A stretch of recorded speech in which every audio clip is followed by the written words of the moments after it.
PSC പരീക്ഷ എഴുതുന്ന ബിരുദധാരികളുടെ സ്വപ്ന ജോലിയാണ് സെക്രട്ടേറിയറ്റ് അസിസ്റ്റന്റ്. ഈ തസ്തികയിലേക്കുള്ള പുതിയ വിജ്ഞാപനം വന്നുകഴിഞ്ഞു.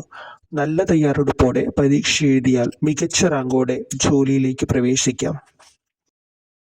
നിലവിലെ റാങ്ക് ലിസ്റ്റിന്റെ കാലാവധി 2026 ഏപ്രിൽ 12 തീരും.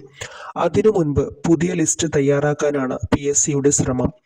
മെയ് ജൂലൈ കാലയളവിൽ പ്രിലിമിനറി പരീക്ഷയും ഓഗസ്റ്റ് ഡിസംബർ കാലയളവിൽ മെയിൻ പരീക്ഷയും നടക്കും. പ്രായപരിധി 18 മുതൽ 36 വയസ്സ് വരെയാണ്. അടിസ്ഥാന ശമ്പളം 39,000 മുതൽ 83,000 രൂപ വരെയാണ്. നിയമനം ലഭിക്കുന്ന വകുപ്പുകൾ government secretariat, Kerala PSC, advocate general office, സംസ്ഥാന ഓഡിറ്റ് വകുപ്പ്, vigilance tribunal, enquiry commission and judges office. 3 ഘട്ടമായിട്ടാണ് തിരഞ്ഞെടുപ്പ് വരുന്നത്. പ്രിലിമിനറി എക്സാം ഉണ്ടായിരിക്കും, മെയിൻ പരീക്ഷകളും അതിനുശേഷം ഇന്റർവ്യൂവും ഉണ്ടായിരിക്കും.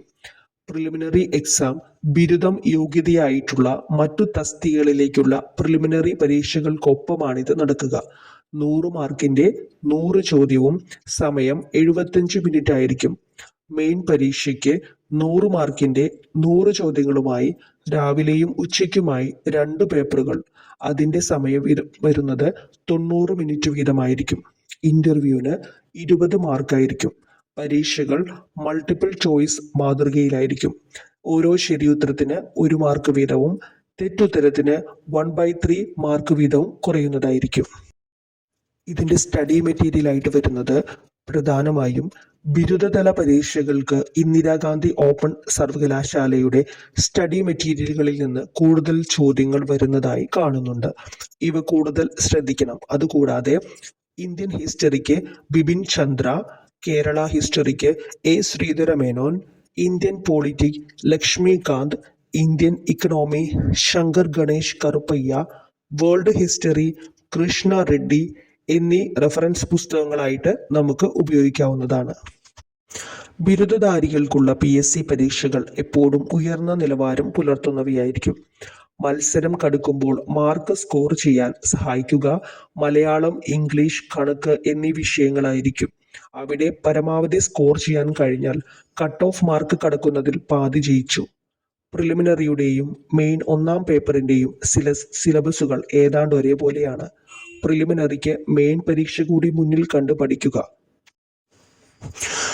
ഉദാഹരണത്തിന് ഇംഗ്ലീഷ്, കണക്ക്, മലയാളം എന്നിവയ്ക്ക് പ്രിലിമിനറി എക്സാമിൽ 10 മാർക്ക് വീതം, അങ്ങനെ 30 മാർക്കുണ്ട്. മെയിൻ പരീക്ഷയിലാകട്ടെ യഥാക്രമം 15, 13, 13 എന്നിങ്ങനെ 41 മാർക്കും.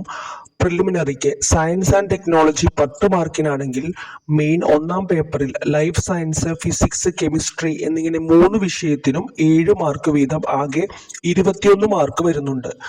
മെയിൻസിന് സയൻസ് കൂടുതൽ ആഴത്തിൽ പഠിക്കേണ്ടതായിട്ടുണ്ട്. പ്രയാസമുള്ള വിഷയങ്ങൾക്ക് കൂടുതൽ സമയം നൽകി നമുക്ക് പഠനം ആരംഭിക്കാം. പ്രധാന വിഷയങ്ങൾക്ക് ദിവസവും ഒരു നിശ്ചിത സമയം മാറ്റിവെക്കണം. മെയിൻ 2ാം പേപ്പർ ഉയർന്ന നിലവാരത്തിലുള്ളത് തന്നെയായിരിക്കും. അതുകൊണ്ട് തന്നെ കടുത്ത പരിശീലനം ആവശ്യമാണ്. പ്രിലിംസ് പാസ്സായ ശേഷം മാത്രം പഠനം തുടങ്ങിയാൽ മതിയാവും. പ്രിലിമിനറിക്കും ഭരണഘടന പഠിക്കാനുണ്ടെങ്കിലും മെയിൻ 2ാം പേപ്പറിൽ കൂടുതൽ ആഴത്തിൽ പഠിക്കണം.